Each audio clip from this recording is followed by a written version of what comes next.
Sport climbing will make its Olympic debut in Tokyo next year, and we'll see the climbers compete in 3 disciplines for Olympic glory. At this stage, South Africa won't be sending a team, as the sport remains more of a non-competitive gathering than a professional sport. But given the right tools, that might change in the future. CGTN's Sais Plessis has more. Sport climbing is on the rise in South Africa. More and more clubs are opening across the Rainbow Nation, with climbers taking on the various walls, like this one in Pretoria, in a bid to test themselves and let off some steam in a non-competitive environment. You'd be surprised how many climbers actually have a fear of heights. It's interesting to note, but I think the ability to push yourself, because climbing is generally, it's a very mental game. It's not pure physical.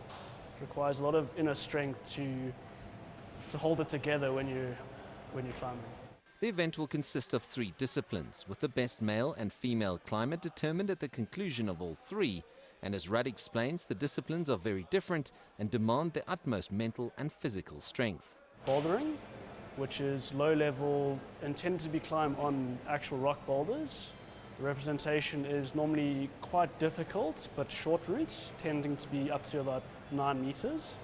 The next is sport climbing, generally longer routes up to half the length of a rope, so about 30 meters.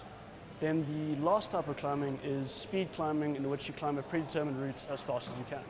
South Africa's hopes of sending a team to the Olympics appears to be a long way off. But the appetite for more climbing competitions is there, and the possibility of competing on such a global stage is driving more people to the sport.